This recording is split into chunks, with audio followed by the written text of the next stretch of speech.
Bonjour, alors dans cette vidéo on va parler mobile et pourquoi vous devriez en fait optimiser votre site pour le mobile, mais pas simplement en utilisant un thème.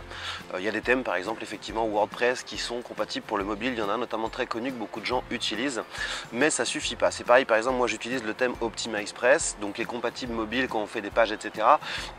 Mais en gros ça marche pas à plein de niveaux. Ça marche pas déjà pour prendre des emails, parce qu'en fait le thème il va être compatible mobile, donc si quelqu'un vient d'une pub que vous avez fait sur Facebook, AdWords ou je ne sais quoi d'autre, en fait les gens vont arriver sur une page et on va leur demander de remplir un formulaire par exemple avec prénom et email.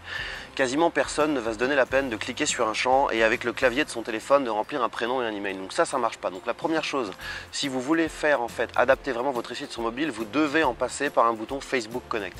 Là les gens ça va pas les déranger en fait de cliquer sur le bouton Facebook Connect parce qu'on est tous quasiment connectés en permanence sur Facebook, même depuis le mobile. Et donc en fait les gens vont simplement cliquer sur un bouton Facebook Connect. Ensuite il y a un petit pop-up qui va apparaître, il va leur demander est-ce que vous êtes d'accord pour donner votre email, ils vont cliquer sur OK.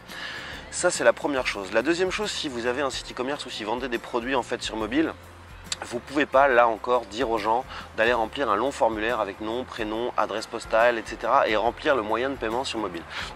Ça ne marchera pas. Donc la meilleure technique en fait que je connais pour ça sur mobile, c'est que vous dites aux gens tout simplement de sauvegarder leur panier si ça les intéresse et des formations. Là encore par exemple vous allez pouvoir dire cliquez sur le bouton Facebook Connect, les gens s'inscrivent, ça sauvegarde le panier et ensuite lorsqu'ils retournent sur votre site depuis un ordinateur, ils rentrent leur email, le panier est sauvegardé et là ils peuvent effectuer l'achat. Donc c'est deux trucs tout bêtes déjà qui fait que là vous allez vraiment optimiser votre site pour le mobile. Troisième chose, si par exemple comme moi vous faites beaucoup de vidéos, moi souvent je fais des vidéos et j'ai des plugins qui camouflent en fait le contenu sous la vidéo et le contenu en fait apparaît au bout d'un certain temps.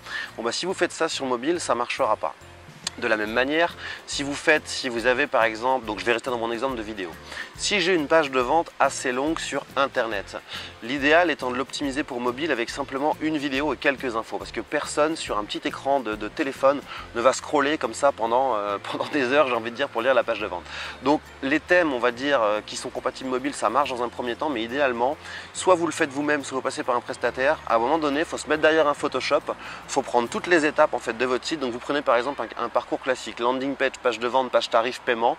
Vous vous dites qu'est-ce que je pourrais faire sur le mobile. Donc au niveau de la landing page, je vire mon prénom et mon formulaire, je mets un Facebook Connect. Comment est-ce que je peux designer ça? La page de vente, elle est très longue sur internet, enfin sur ordinateur.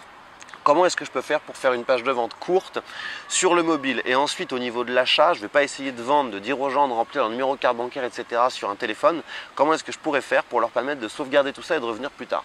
Donc je vous invite vraiment à travailler là-dessus parce que regardez votre compte Google Analytics demain. Et je veux dire, on est tous pareils.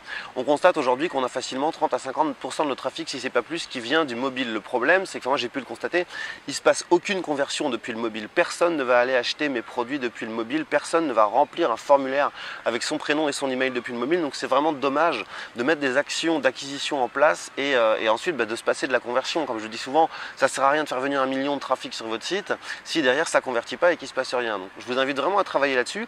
Soit vous vous mettez sur Photoshop, j'ai pas mal de formations pour ça sur l'ordi, ça vous intéresse, ou alors vous le sous-traitez à quelqu'un comme d'habitude sur codeur.com, graphis.com, Upwork et ainsi de suite. Mais c'est vraiment vital, sinon vous passez vraiment à côté de la moitié de vos conversions. Sur ce, je vous dis à très vite pour une prochaine vidéo.